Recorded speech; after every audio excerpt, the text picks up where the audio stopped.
Bismillahirrahmanirrahim. Assalamualaikum warahmatullahi wabarakatuh.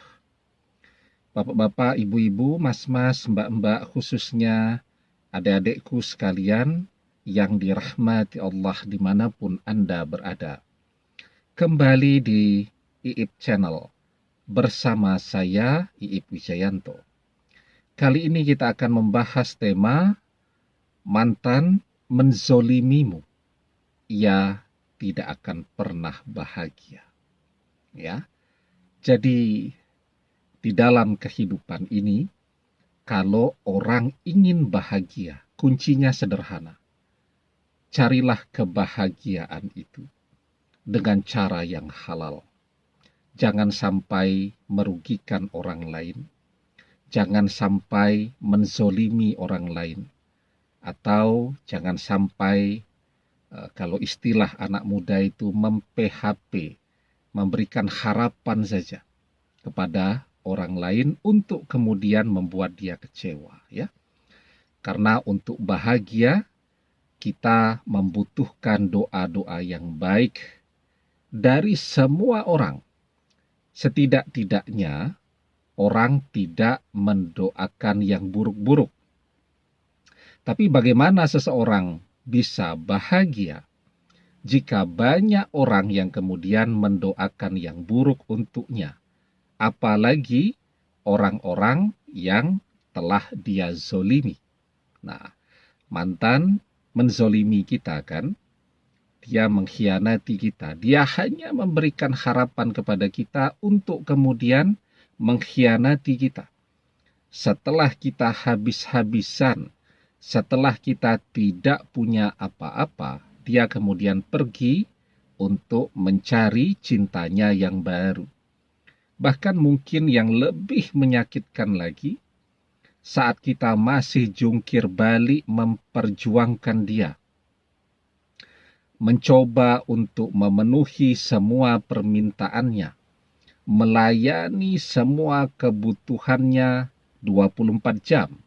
Dia tinggal bilang saja, "Aa, adek mau ke sana, kita standby." Kita sampai tidak lagi memikirkan pekerjaan kita, kita lupakan keluarga kita, dan seterusnya. Semua demi dia. Kalau kita membuat jadwal mingguan itu, jadwal kegiatan mantan itu prioritas, ya. Kita masukkan dulu jadwalnya, baru jadwal kita menyesuaikan. Tapi ternyata saat dia bersama kita, dia sudah mendua. Ya, misal ketika kita coba untuk melihat isi handphonenya selalu di password begitu kan. Setelah itu, ketika kita mencoba membaca isi handphonenya, dihapus dulu. Bahkan menghapusnya di depan kita, ya.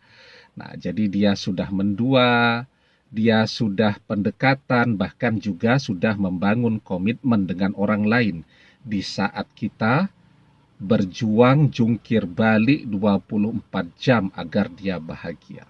Nah, setelah itu, setelah kita habis-habisan, dia pergi mengkhianati kita.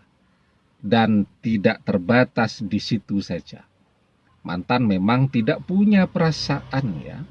Dia memamerkan kebahagiaannya bersama orang ketiga melalui media sosialnya. Dia pamerkan foto preweddingnya, ya, melalui Instagram sahabatnya, misal yang punya bisnis menghias pengantin itu, ya. Kalau istilahnya sekarang itu MUA, make up artist, ya, dan seterusnya. Mantan betul-betul tidak punya perasaan. Dia buat kita kehilangan segalanya, ya. Kita tidak punya apa-apa. Bahkan mungkin sekarang rumah pun tidak punya, ya. Kemudian tabungan kita habis, kita juga mungkin diabaikan, dimusuhi oleh keluarga kita dan seterusnya. Dan setelah itu, dia memamerkan kebahagiaannya bersama orang ketiga. itu kezoliman yang luar biasa. Tapi jangan bersedih ya, bahwa yang namanya kezoliman itu akan berbalik kepada dirinya sendiri. Mantan menzolimi kita, dan mantan tidak akan pernah menemukan kebahagiaan di dalam hidupnya. Kenapa demikian? Nah, sebelum kita bahas lagi lebih jauh, jangan lupa yang belum subscribe untuk memencet tombol subscribe dan menyalakan lonceng notifikasi agar Anda selalu mendapatkan pemberitahuan video-video terbaru dari channel kesayangan kita ini. Dengan subscribe, doa-doa kita selalu terhubung sehingga kita selalu bisa berdoa bersama-sama ya. Dan jangan lupa subscribe itu gratis ya. Nah, kenapa mantan tidak akan pernah menemukan kebahagiaan ya? Karena apa? Karena doa-doa kita, doa orang yang terzolimi ya, itu akan selalu terjadi dalam kehidupan mantan. Kita pernah atau sering ya, saya sampaikan tuh sebuah hadis, dakwatul mazlumi mustajabah wa in kana fajiron fafujuruhu ala nafsih.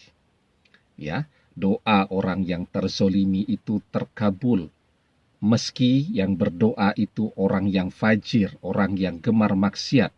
Karena kefajiran yang dia lakukan, dia tanggung dosanya sendiri di hari kiamat nanti. Tapi ketika di dunia dia terzolimi, maka doanya untuk orang yang menzoliminya itu terkabul.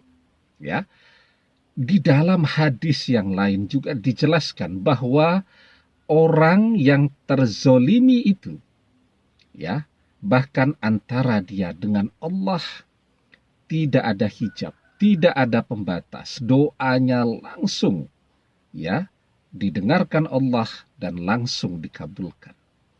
Maka di dalam hadis yang lain kita diajarkan wattaqi da'watal mazlum fa innahu laisa bainahu wa bainallahi hijab.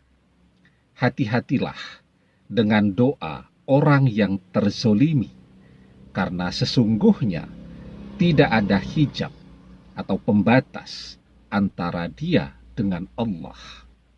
Coba bayangkan betapa dahsyatnya doa kita untuk dia, untuk si mantan ini. Sayang mantan tidak mau ingat itu. Walaupun mungkin dia punya ilmunya. Dia pernah mendengarkan betapa dahsyatnya doa dari orang-orang yang terzolimi, tetapi dia mengabaikan itu. Kenapa? Karena mata hatinya sudah tertutupi dengan syahwat dunia, dengan keinginan untuk menikmati harta benda kemewahan dengan cara yang mudah tanpa harus bekerja keras.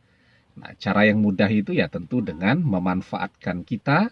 Setelah kita habis-habisan, maka mantan kemudian mengkhianati kita untuk menunjukkan dan memamerkan kebahagiaannya ke seluruh dunia bersama orang ketiga melalui media sosialnya. Nah, dan ketika kita berdoa agar mantan sengsara, agar mantan menderita, maka doa itu akan kejadian.